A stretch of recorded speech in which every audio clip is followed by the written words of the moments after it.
those of ParaX, its affiliates, or its sponsors.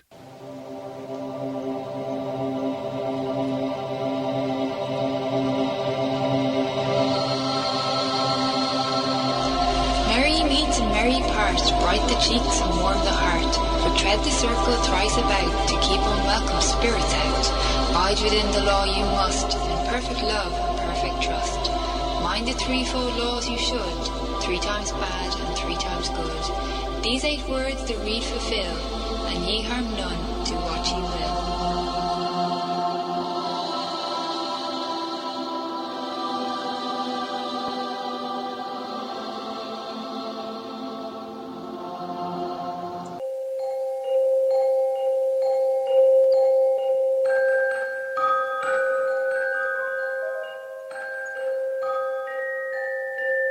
Welcome to Stirring the Cauldron on the ParaX Radio Network. And now, here's your host, Marla Brooks. Merry meet and welcome. My guest tonight is Shaman Willie Windwalker Gibson. And usually when he comes to pay a visit, we're talking about animal totems, or doing readings, and talking about paranormal investigations.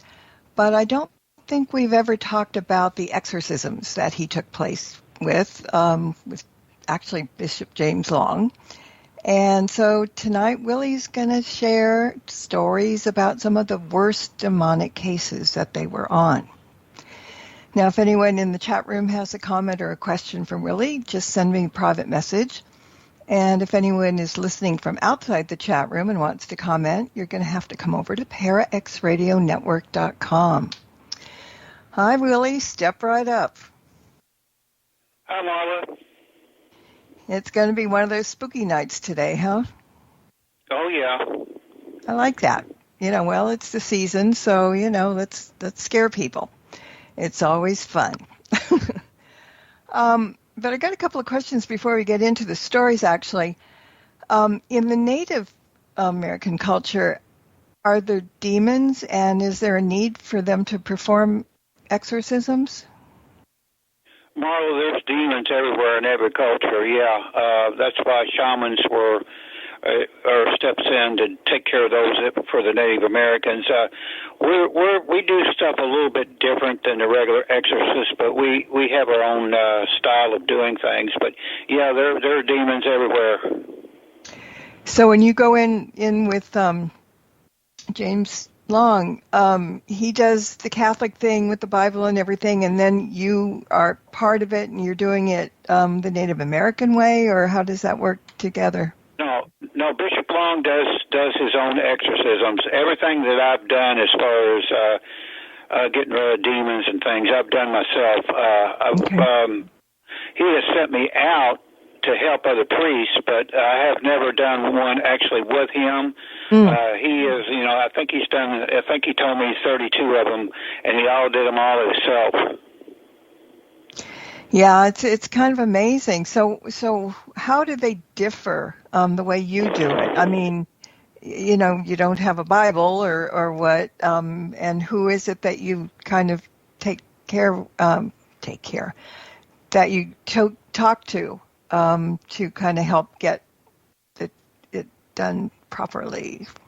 Everything I've done on my own. I've actually walked into cases that I never knew that they were demonic. Every case that I've ever worked was by accident. I thought I was just going out on cases just to do clearing or, look for ghosts or something. About 99% of my cases I've walked in on, and I didn't realize what I had until I went inside, and then I had to take care of it myself. Well, do you just do it verbally, or do you have tools to help you, or how does that work?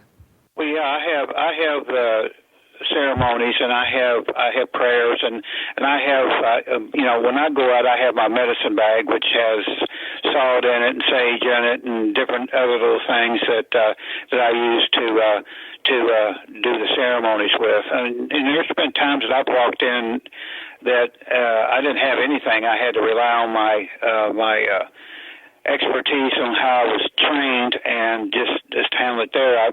I've had to actually think outside the box, walking into places where I could just pull things from around me, like salt or other things.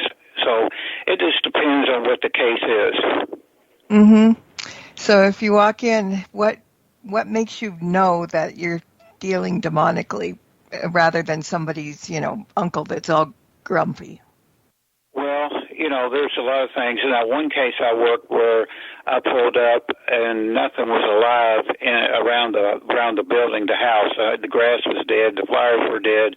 Even the paint on the outside of the house was flaking off. So that usually gives me a pretty good idea what I'm getting ready to walk into. And usually when I walk into the actual building, you can tell by the energy, and usually, you can the smells and things that's manifested themselves. I walked into one case where it was just like Amityville Horror. I mean, when the woman opened up the door, I mean, there were flies. I mean, there must have been 1,000 flies on the wall, and you can smell that there was something in there, and the animals were going crazy, and water was shooting up out of the sink, and and she looked like a zombie. So, once I walked in, I knew what I had.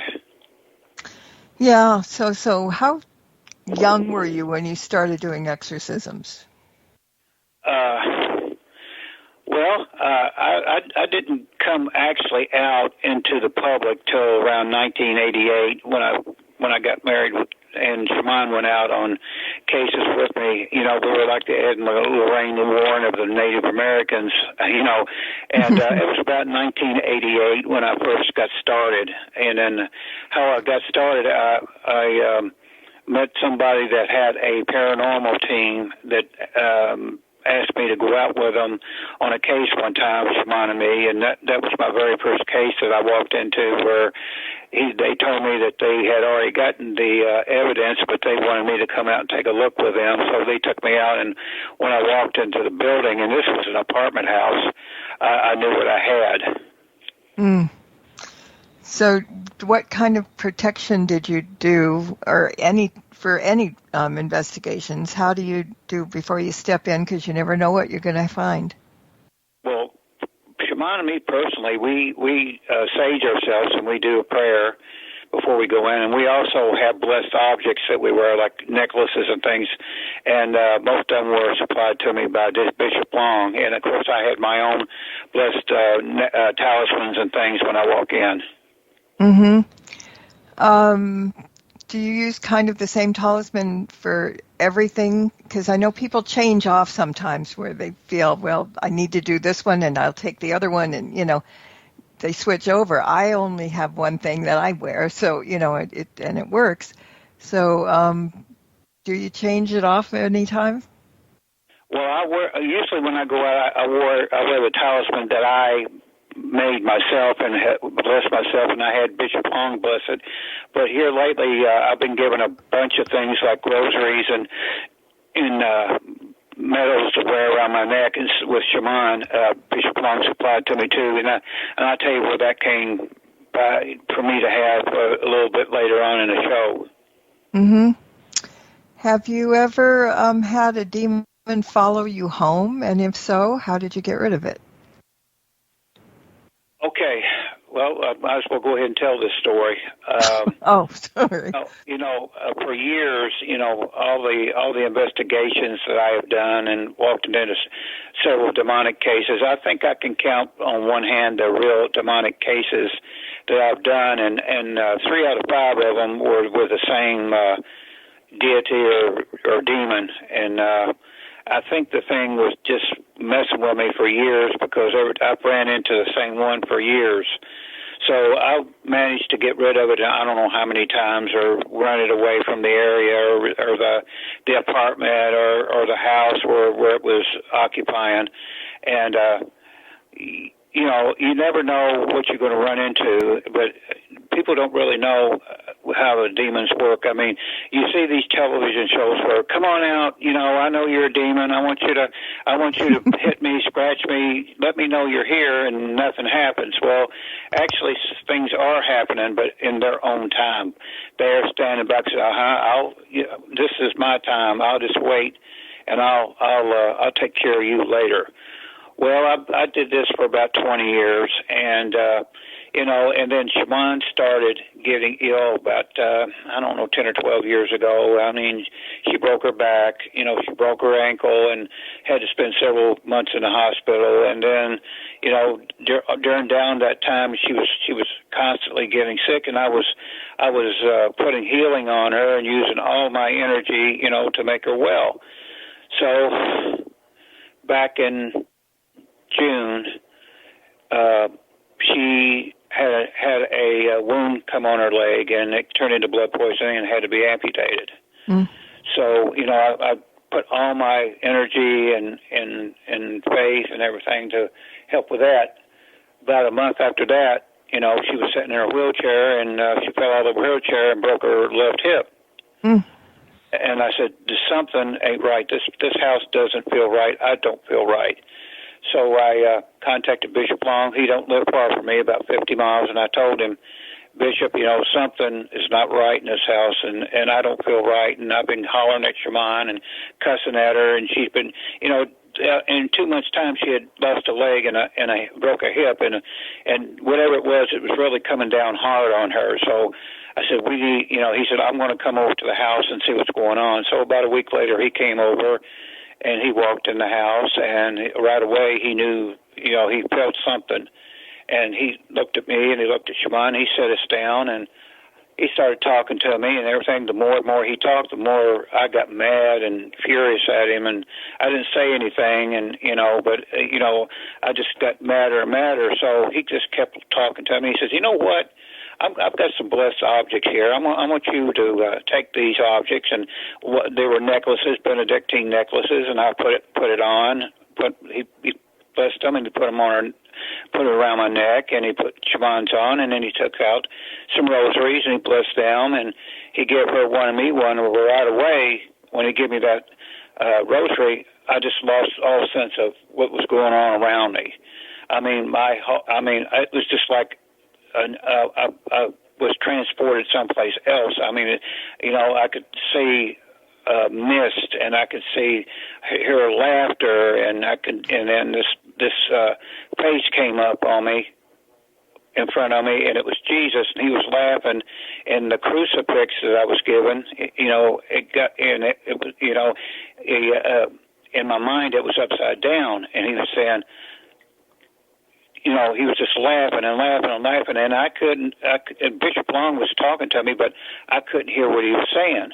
I knew he was doing some prayers and things, and I just didn't know what he was saying, and it was like he was in another room. And the more and more, this muffling sound from Bishop Long went on, I heard this voice say, kill him. Take that rosary, wrap it around his neck, and kill him. And, I just kept fighting it. And I could hear Bishop Long, I could hear the muffling getting louder and louder and louder. And finally I could feel Bishop Long touch me on the head. And it said, kill him now, take that rosary and wrap it around his throat and kill him now. Then all of a sudden, there was a big pop, like a big explosion. And the next thing I knew, I was coming to, and the house was brighter. Bishop Long was standing in front of me. Shaman was over to one side watching what was going on. And Bishop Long, he put some holy water on me and started doing, he said, Willie, can you hear me? I said, yeah. So we're going to do a mass right now. Okay. Well, he did the mass. He did the host, and I ate the host, and he was watching me very close what I was doing. And then he automatically started going through the house, taking oil and putting it over the door, and he was throwing holy water around and doing prayers and things. And he came back and sat down in front of me, and then he told me what happened. He said, you went out of it. You were rocking back and forth. You were clutching that the rosary, and you were rocking back and forth, and your hands were. He said, what had happened was you had you had an entity that attached itself to you, a demonic entity, and I had to do a minor rites. He said, a few days longer, it would have been a full-blown possession, and then we would have to really go into, exorcism. So whatever this thing was, it just brought its time, wait till I got weak. I was really wore out and things from all the hospital runs and being in the hospital with Shaman and everything, and it was attacking her, attacking her and punishing her for what I've done in the past. So, that's when, he had to do a minor rites on me, and that's what happened. Oh, that's scary. And that cleared everything out? I mean, never came back? Everything is bright now. I've gotten my energy back. Shaman's doing okay. It's going to take a while. It's going to take maybe 6 months to a year before we can even try to put a prosthetic on the other leg. But the main thing is she's alive. I mean, she came close to dying this time, and it was because, and I figured it out. It was because this thing was waiting, and it just took its fury out on her, to get back at me. And where did he get attached to when you were on an investigation, or? Probably on one of my investigations, because I ran into this thing 3 times, in the past. Yeah. I thought I'd gotten rid of it because it kept telling me its name, and I ain't going to tell the demonic name, but it kept telling me its name and leaving. And as I look back at it, it was too easy for that thing to leave. I mean, it didn't take me long for it I think it just lured me in, sucking me into an investigation, and it would leave. And then, and it probably is out there someplace just waiting again, but this time I'm going to be waiting for it, and it's going to take a full-blown exorcism to get rid of this thing, because I know Bishop Long got rid of it this time instead of me, but I've really got some good barriers put up, and the whole house has been. I had went through it after he left, and he said just keep on doing saging, and he gave me plenty of stuff to use, and I just go through the house about once a week, and I make sure I do do Native American smoke, and then I go through do the Christian style blessings too. Yeah, it's really scary. And then you hear about people that go out on investigations and say, we're going to get a demon. We're going to call a demon and see what happens. I mean, what do you tell people when they're saying things like that? They're crazy. Bishop Long sent me out on an investigation, I don't know, 15 years ago, and I took one of the clergy with me, one of the priests with me, and we went with a team, went to Ohio, and this place was just something out of a Stephen King movie. I mean, there was cornfields everywhere. There was entire neighborhoods that were built right inside a cornfield. It was like we were in a circle of corn.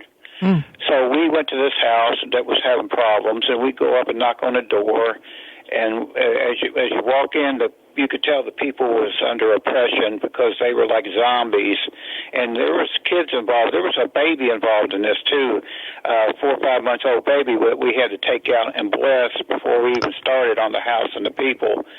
And we went in, and the people were like didn't know where they were at. The same thing like I was, and Shaman sat with them downstairs, and another team member of me were walking around the house, and of course the priest, he was walking around too, getting his bearings, and me and another team member went upstairs, went into this room, and the room, everything was broken down. The beds were took apart, put against the wall, and it was like somebody just moved in, and they just looked like they were getting ready to move out. And as we walked into the room, the closet door flew open, and we could hear a growl. And I said, "Uh-oh," and all of a sudden there was a table in the room, and the table flew across the room. And I said, okay, I know what we got now. So me and the other team member went back downstairs, and I told the priest, I said, we got an infestation, and we also have oppression going on in the house. He said he agreed. So he went on and put his robes on and everything, and we decided to go ahead and do a minor rites in the house. And we went through the house and went through every room, and he had his censer out. We did the smoke and everything and the prayers, and we did a mass in the house, and we walked outside, and Bishop Long called me, and he said, "What's going on?" And I told him. He said, "Just follow what Father David is doing, and just help him." I said, "I don't think this is Native American." He said, "Don't do any Native American rituals or anything. I think this is strictly with Christian ceremonies. We can take care of us." And it took us about 6 hours to go ahead and clear the whole place out, and the family got okay and everything. But yeah, that was one time that Bishop Long sent me out with another priest. It's because he didn't know if we were dealing with Native American or Christian. So he said, if it's Native American, you handle it. If it's Christian, let Father David have it. So that way, I've worked with different clergy before. I've even worked with Buddhist monks before. So, we work hand in hand to do the same thing. That's interesting. You just think of demons going after anybody, but some are Catholic and some are Native American and some are, as you said, anything. Right? Everything. You say that just like on people go out they don't know what they're doing. They're called out and people call them. So I think I got a demon in the house. Oh, these big bad paranormal people, they're going to go in and we're going to take care of it, but they don't want to run into a real demon. If they did, they would pay for it, because if they do, they would be screaming for a priest or somebody like me to come take care of it. And that's why when I watch these TV shows, it's come and hit me, and let me know you're here and scratch me and all this kind of stuff. I just look at that and I just laugh, because if they really get attacked by a demon, they'd be lucky to get out of there alive, and it's just, and if they do that, and there is a demon there, and they don't get any kind of readings or anything, that don't mean that they're home free. They could wind up running into this thing in their house, and they could follow them. Like I said, demons work in their own time. I mean, they can go into a house and nothing happened, no readings or anything, and all their bells and whistles, they don't go off or anything. And, we don't think you got anything here, but there really is something there, because these things can move away to where they're not picked up on any kind of a voice print or anything like that. I mean, and then they run into these cases where, are you a demon? And it's a demon. A real demon will not say its name or anything. It has to be exorcised. And I don't know what they're picking up, but a demon will not tell their name to anybody. I mean, it won't say, "I'm so and so and so and so." If they do, that means you've got a negative spirit in that place is telling them they're a demon when they're really not. I know what to look for, and when a lot of the stuff on TV, it's not a demon. Mm-hmm. Well, I know somebody who claims that he had a demon attached to him or something, but he said he didn't do any protection. It was on an investigation because he said, God will take care of me. And I have my faith in God and I'm not going to get hurt. And then he said he saw the demon and he said, go away, demon, blah, blah, blah, blah. He said, I fought the demon and I won. Now, that to me doesn't make any sense because I don't think, a lay person can beat a demon. But, when people say, God will, take care of me, that doesn't mean they can't do stuff to protect themselves, right? That's right. They always do stuff to protect yourself. And do not, when you do that, you challenge a demon and you open up like a portal to where, it could go anywhere you do, and it just stands back and watches your life until it sees something in your life like what happened to me. It's seen that Shaman, it caused all these things to happen to Shaman. I mean, this woman has broke her back, broke her ankle, had her leg cut off, broke her hip. It's unbelievable. I mean, it's actually tried to kill her, but in her faith, it's brought her back every time, and it always will. And she'll come out of this. I mean, she's in a lot of pain and everything, but she's been well taken care of. Ain't nobody going to take care of her but me. And it's wherever it is, it's away from me right now, and I have to be very careful. I am, I guess you say, semi-retired. I mean, I do shows like this, and I get online and I give other people advice, like other paranormal investigators advice, and like I said, I do a lot of radio, and I write it for Underground Paranormal magazine, and I'm still working on another book. But as far as working actual cases, I'm to a point now where I'm up at an age, I'm 70 years old, and I'm moving around kind of slow, and I'm kind of slow to go into these places, especially big places. It's got, like I used to do, and places like Waverly Hills or something like that are way too much for me right now. But I've got the knowledge that I can teach other people what to do and how to do it right. Mm-hmm. Yeah, I mean, it's important to know how you're getting along and how you feel. And, the older everybody gets, it's not as strong as, when you're 20 years old and stuff. But yeah, but with my friend, and he just challenged it, and he defies it. I mean, he tells everybody this story, and I beat the demon, and I'm thinking, it's probably not gone. It's somewhere around you, and I know he hasn't had any bad luck necessarily or anything like that, or at his house, but I would think, I don't think like a demon, but I would think if I was a demon and somebody was making fun of me and, well, I'll take care of you, and it was like a foolish mortal, that's doing it, I can't imagine a demon would just go away, and unless he thinks that person is so stupid it's not even want to get near whatever. Marla, this thing had cost me a lot. I mean, it's cost Shaman a leg, and she had to have a steel rod put in her femur, and I had to use all my savings, for all these medical things and all that. I mean, it's really put me through the ringer, but I'm coming back.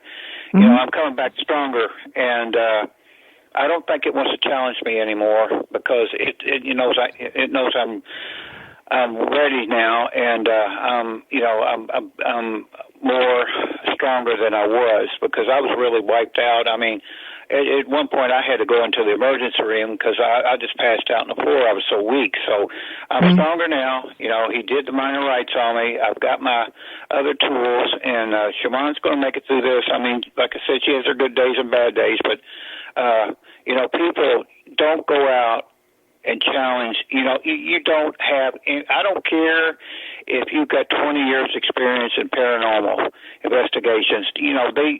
True investigators don't know not to challenge something demonic. I mean, they go, I know people go out on cases that says, well, it's a demonic case and we're going to take care of it. No, you can't. You can't. A clergy member has to do this. You can't go out. You can be a demonologist and you'll know what to look for, but demonologists will tell you they will back off and let the clergy take over if they find that this is a demonic case. Yeah, and I think that if you go out on an investigation and it's not a demonic, but it's some grouchy old spirit, I mean, they can just smack you around too, so it's really not a good thing to try. Always get your thing, and I'm better than you, and I can do it. A lot of these groups, Marla, go out for fun. They want adventure. No, they don't want that type of adventure. They see stuff on TV, and they'll go out, and not even been trained. They'll go out and get them a tape recorder, and they'll get them some fancy cameras, and say, we're going to go out and do some paranormal investigating, and we're going to take care of whatever we run into. They're asking for trouble. Yeah. I don't understand people sometimes, but then, we're all human. All right, I think we're going to take a break now, a little about a minute early. And then when we got back, I have a couple of questions for you from the chat room. And if you guys have more questions, send them over. And we'll be back in about 2 minutes. There's more Stirring the Cauldron with Marla Brooks right after these important messages. I was in the hospital with my son for 18 months. When he got injured, I wasn't prepared, but I knew I had to be strong. When I was told about John's injury, I was in complete shock. I just remember rushing into his room and giving him a big hug and letting him know I was there. These veterans and families are just a few of the heroes we serve at Homes for Our Troops. For thousands of severely injured veterans, everyday life is filled with barriers. It was really the little things throughout the house. Counters that you can't roll up to. I had to drag my wheelchair down steps. I want to help, but he is so determined. At Homes for Our Troops, we build specially adapted custom homes with features like wheelchair access, roll-in showers, and automatic door openers that allow them to function independently and focus on their recovery and family. This house is freedom. It's hope. It's a new beginning. This house has given me my family back. To learn more, visit hfotusa.org. Throughout time, events have occurred that have shaped human history. Spirit voices from the past have many stories to tell, and for the past several years, channelers Barry and Connie Strom have been conducting live channeling sessions and relaying those stories and messages from those on the other side. We invite you to tune in to Barry and Connie's new show, Channeling History, on the ParaX Radio Network, every Sunday night at 9 p.m. Eastern, as they relay the messages of those voices from the past, the ones who have witnessed history firsthand, and those who have made history themselves.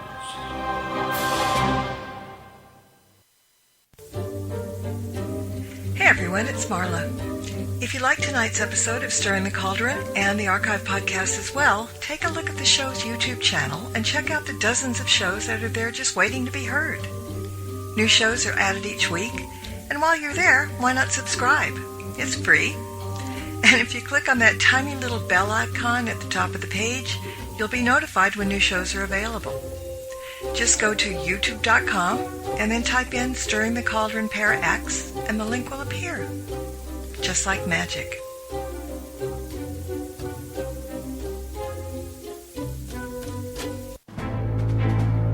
Welcome back to Stirring the Cauldron. Once again, here's your host, Marla Brooks.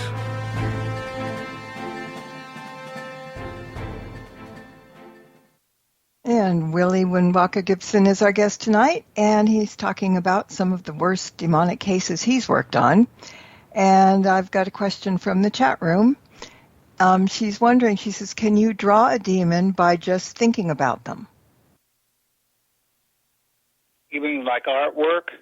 No, about just thinking in your head about it. Oh, yeah, you can think about a demon, and if you know anything about demons and you know their names and things like that, if you say their name out loud or you think about them, you can draw them to you.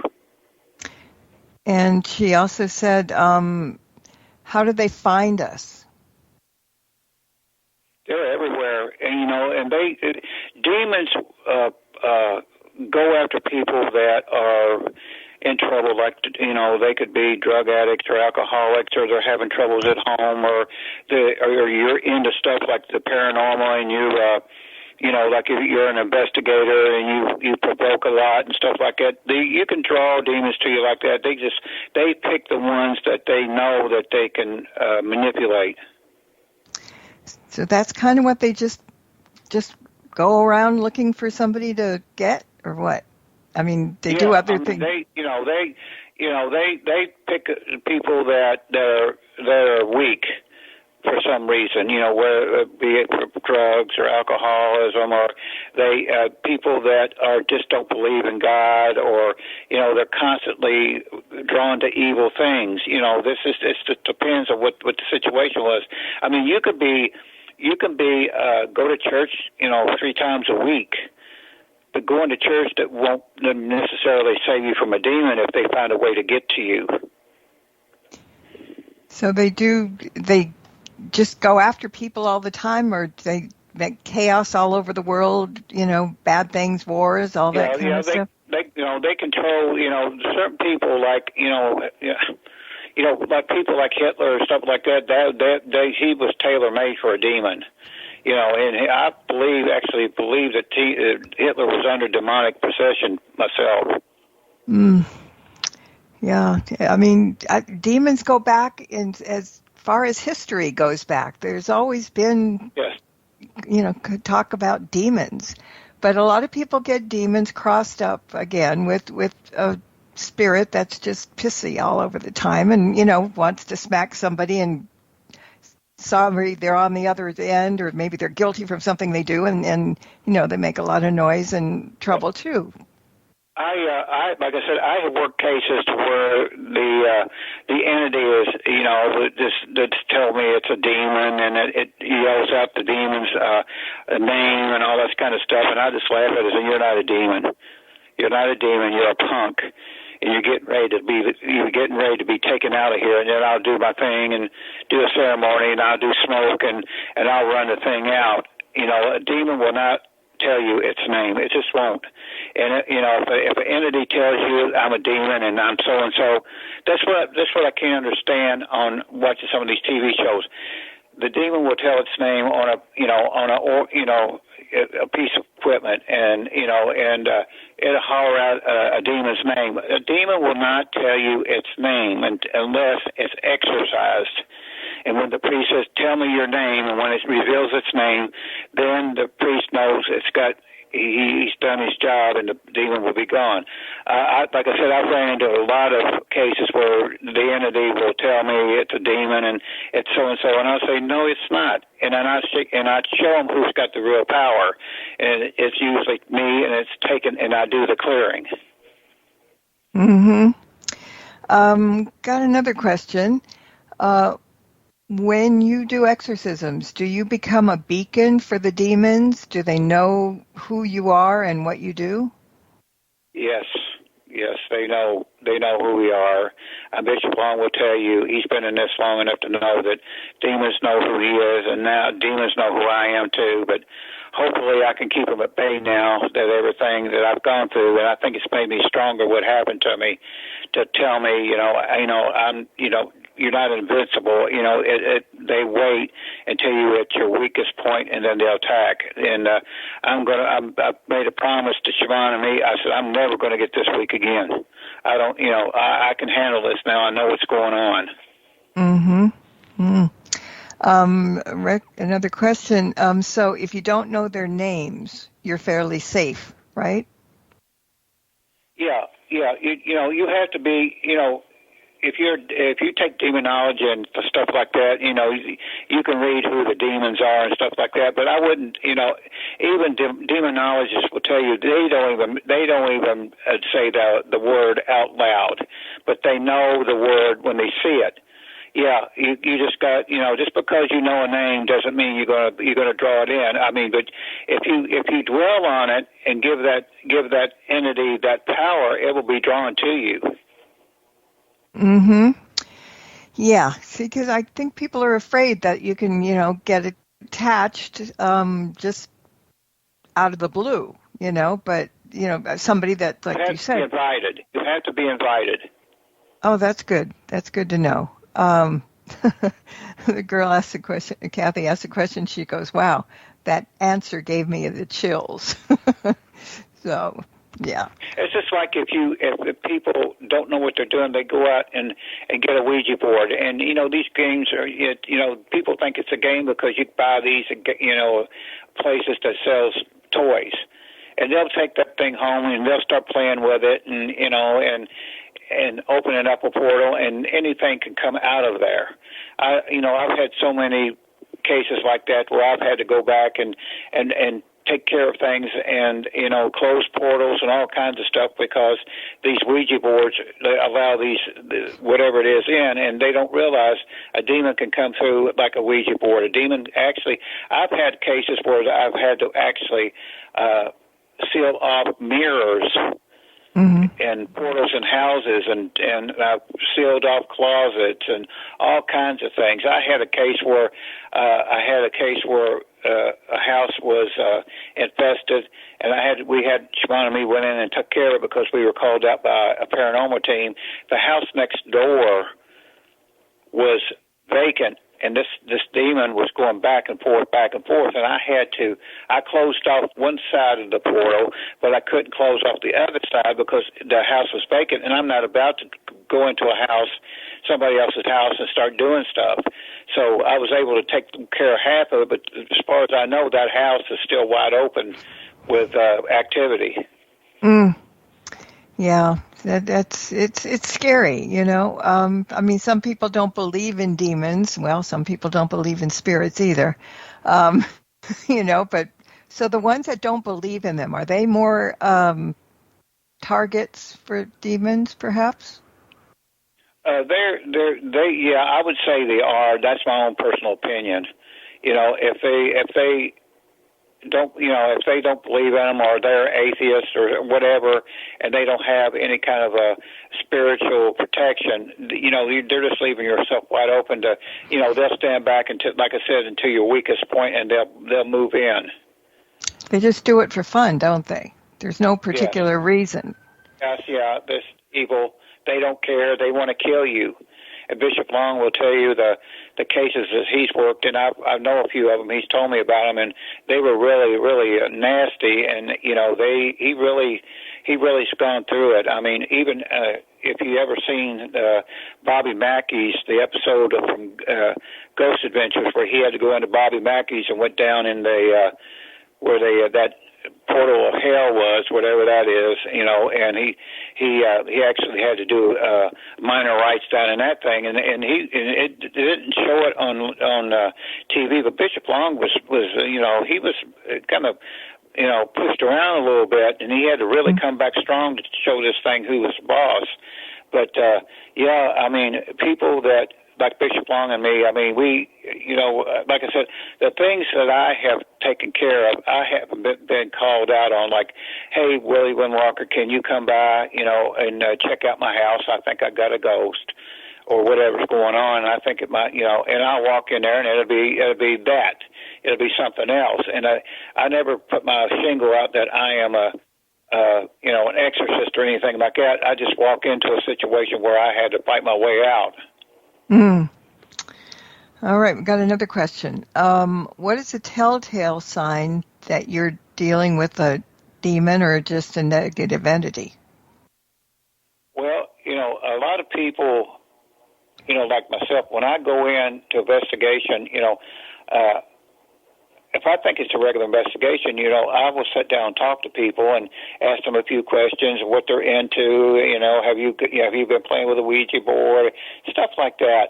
And then I'll go through and do the investigation, and then if it really is a demonic case, and you start smelling stuff like sulfur and rotted meat, and you can see that, you know, that the house has a heavy feeling in it, more heavier than a regular case, you might have a demonic case. I mean, I can count on one hand, and this is including myself, that what happened to me, the times that I've actually had a demonic case. Because I think she was thinking about, you know, do they just pop into your house, and how would you recognize the signs? Again, and they would do something different than a negative energy, because, you know, you're talking about smells and stuff, but, you know, negative ghosty people can do that too. I mean, you know, you can smell things. Yeah, well, you know, if you have a demonic entity really hates anything religious. You know, if things are being pulled off the wall, if you see upside down crosses, or you see, you know, you can actually, like I said, you can feel evil in the air. It's just something that you have to get into, that you know that that's what it is. Yeah, so beware. I mean, if you get something like that, better call somebody just to make sure, right? Yeah, and then I've worked cases where I have funny noises in the house, and I see, you know, shadows and things like that. I think I got a demon. Well, it could be, when I go in and do it, it could be something as simple as loud pipes, or it could be something like a lighting in the place, or something, light coming in from outside. It's something simple. And then again, I've worked cases where, there was noises and footsteps, and they had shadow people and all that kind of stuff, and I had to take care of it. But a lot of the stuff is innocent. I've worked cases where it's been nothing, but just the house settling, things that way. Mm-hmm. Yeah. Another question is coming in, and she said she came in late, so she said she'll apologize if you already talked about it. But can a demon be the manifestation of a person's negative intent toward you? Yeah, it could be. It could be sent. It could be sent to you. I've worked cases that way too. God, how would you get? No, I don't even want to know this. But how would you get a demon to go to, sick a demon on somebody else? I mean, that's crazy. It's like if you're that type of person that will send a demon after somebody, there's something wrong with you. You open the portal. You put intent towards something. You can have good intents. Because I have actually, made medicine circles, and I've actually gotten into the circle with a person's picture to send good intent to them, like that they were sick or they were under depression or anything like that, or I thought that something was attached itself. Again, this is like Bishop Long. We get cases everywhere, all over the United States, but we're not wealthy enough to go running to every case. Like me, I'm on Social Security, and Bishop Long, he's with the old Catholic Church, and he doesn't get paid. Mm-hmm. He has to get funding from other things, and we can't go everywhere in the United States. That's why we use other teams to contact us if they find something, and they'll send us a picture or a video or something like that, and hopefully we got somebody in the area that can go take care of it. If Bishop Long has a full-blown demonic case, and it's been proven by, he's got investigators that goes out to other places, and if they come back with evidence that there isn't, he uses his own money to go to these places. Sometimes, he rents a car, or he takes a plane, or he has hotel room expenses. This comes out of his pocket. Like me, I can't go anywhere, period, for a lot of reasons, and I have to rely on the phone or the internet to, and other teams to let me know what's going on. And if I've got a person, say in Arizona, that's a practitioner, I'll send them to take care of it. Yeah. I mean, I just don't get how people can just think if it's okay, it's fun, let's, have fun with them, and they can't hurt us, and neener. I mean, it's a lot of people just do it for recreation. They see it on TV. Well, I think that'll be fun. Let's go out and do it. I got a camera. I got a tape recorder. Let's go out ghost hunting. Yeah. You do want to explore old houses and things. So you go ask them for trouble. You're going to get it. Now, me, I don't go ask them for trouble. I don't go out demon hunting. A lot of people, they do that to try to get a kick out of it. But if they run into the real thing, they're going to get a kick, all right. Yeah, I think I'd rather go out and get Bigfoot. It'd probably be easier. I don't know, or better.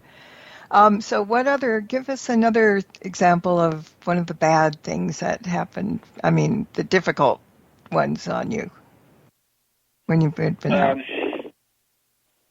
I think one of the funniest ones was I got called out on got phone calls that says, Windwalker, I think we'll have a demon because there's this thing that looks into the window of my kid's room from the outside, and they say it looks like a devil. So so I go on out, and it's a new house that was just built. They hadn't been in there, I don't know, a few months, but they had built this house, and they had there's a lot of forestry around it, a lot of trees and things, and they had cut a big swath of forest to build this house, and they had a nice garage, it's all a big yard and stuff like that. And I noticed, that the line from the forest to the house, had funny energy to it. So, I'm walking around on the outside of the house and everything, and one of the kids came out and said, that's my room, and that's where I saw the devil. Well, I go out and I stand underneath the window, and I felt that there was an energy there, but it didn't feel like that kind of energy. So I go walking around, and I go to the forest line, and I look into the forest, and I decided to go ahead and go for a walk into the forest. When I walked in the forest, I knew what I had. It was elementals. Mm-hmm. And I walked in there, and they were, I could feel them around me, but they were invisible. And I started talking to them, and I said, look, I know you are upset because your home was violated, but these people are not here to hurt you, and I want you to stop terrorizing them. Well, here's this thing that appeared, and it looked like a like a devil, like the Mothman type of thing, a demonic looking thing. I said, I know what you are, and I'm not afraid of you. I know you're not, you're presenting yourself as something to be scared of. And if you know who I am, I know you can feel who I am. I want you to stop it right now. Or if I have to come back to this forest, I'm going to do a ceremony that will take you all back away from here. I will take you away from your home. If you know what I am and who I am, you'll listen to me. And I slowly backed out of the forest, and I put up barriers, and I buried my sacred things that I bury when I put up barriers, and I put my salt ring around the house. And sure enough, a few days later, I called the people back, and I asked them how everything was, and they said everything was fine. This was one case where the elementals were presenting themselves as a demonic entity. Mm-hmm. Well, they're clever and mischievous and all kinds of stuff. You know that. Oh. So it just depends who you're dealing with.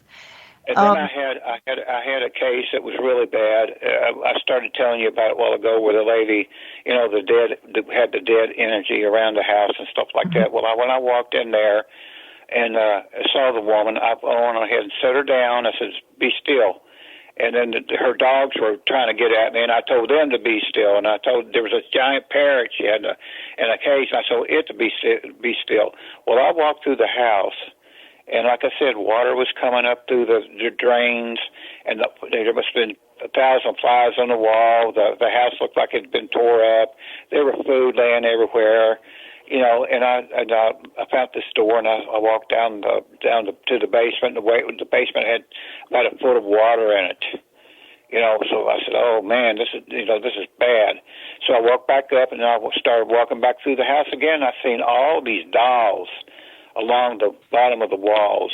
I mean, there were a lot of them, Marla. About well over 50 of them. And I walked back. I could feel the energy coming off these dolls. And I asked the lady, I said, "Where did you get these dolls?" She said, "I collect them. They're haunted dolls I buy." I said, "First of all, you need to get rid of these dolls." And I mean, she got really mad. I mean, like I said, she was really thin, and she looked like a zombie. She could barely see her eyes. And she says, "I'm not getting rid of my dolls." And I was looking her up and down. She had this amulet on, and it looked like it had some kind of fluid in it. And I said, "What's in that amulet?" She said, "Blood." She said, I drink my husband's blood. Now I got a vampire situation going on, and I get an infestation going on, and a partial possession. I mean, I've got it all. And I said, "Where's your husband at?" And because I didn't know where he was at, she said, "Oh, he's in jail. He tried to kill me." I said, "Oh, great." No, I said, "I'm going to walk around a little bit more." So I go walk through the house, and I got all this stuff going through the house. I mean, it looks like Amityville Horror 2, So I walk out into the backyard, and there's this giant hole in the backyard, and I go over to the hole, and there was crystals in this hole, and I felt the energy off this. I said, "Oh my gosh, this is a portal," And I walked back in the house. I said, "What's going on out in your backyard with this with this hole. She said, that's my husband. He does his rituals there. I said, okay. Yeah, so what kind of ritual? She said, oh, he's into black magic. And I said, lady, why did you tell me all this was going on other than you had a haunting going on in your house? And she just laughed at me. I said, oh, great. You know, I ran into this thing again. So I went on ahead, and I set her down, and I said, I'm gonna ask you a few things. And I asked her a few questions, and as I was asking her, I was holding my blessed amulet in my hand, and she was looking at it, and she was getting irritated, me holding it. I said, would you like to hold this? And she just backed off. I mean, she just jumped up out of the chair. I said, be still, sit down. And she sat down, and I said, I know I'm going to have to do. So I had to do a ritual with her to get this entity detached from her. Okay, well, I did that, and I knew it was gone, and everything started dying down. As a matter of fact, all the flies had disappeared, and I could tell by the smell in the house it got better, and I knew I warded this thing off. But, yeah, I said, I want you to get rid of these dolls. I want you to get rid of that blood, and quit. And they were sucking each other's blood, taking each other's blood. They were doing vampires. Mm-hmm. And I said, I'm going to go outside, and I'm going to close that portal off. No, you're not. No, yeah. I said, yes, I am. And I took a blessed cross out of my pocket, and I put it on her forehead, and she screamed and fell back in the chair. Mm. And when I pulled the cross back, I burned a symbol of the sign of the cross into her head. I mean, it got red, and you could see the sign of the cross. And she just sat there, and I went on out in the backyard, and I went on ahead and did the ritual, and I closed the portal off, and that energy was gone. Well, when I went back into the house, she seemed to be okay. I mean, she was like a regular person. Mm-hmm. So, I mean, I cleared the house, and I said, get rid of the dolls. Well, I'm not getting rid of these dolls. I said, lady, I'm going to tell you this one more time. Get rid of these dolls, or you're going to bring back this energy. I'm not going to do it. I said, fine, then don't. I backed out of the house, pulled out of the driveway, and I left. Well, about 2 weeks later, I get a phone call, and this is this lady's husband, and he was hot. He said, you had no right to come in my house and do this and this and this, and you had no right to go out in the backyard and do to my altar. I said, listen, buddy, I want you to never call me again. Well, I'm coming to get you. I said, I'll tell you what, you just got out of jail, right? Yeah. I said, well, I'm an ex-police officer, which I am.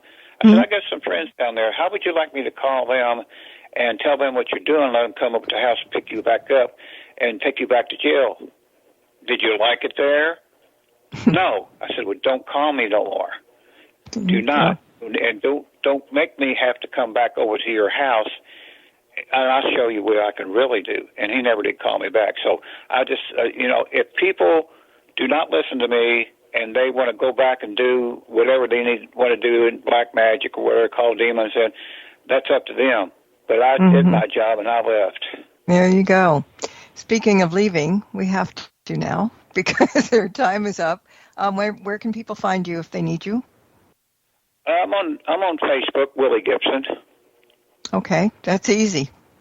All right. Well, thanks for joining us tonight and scaring the heck out of some people, I think, in a way.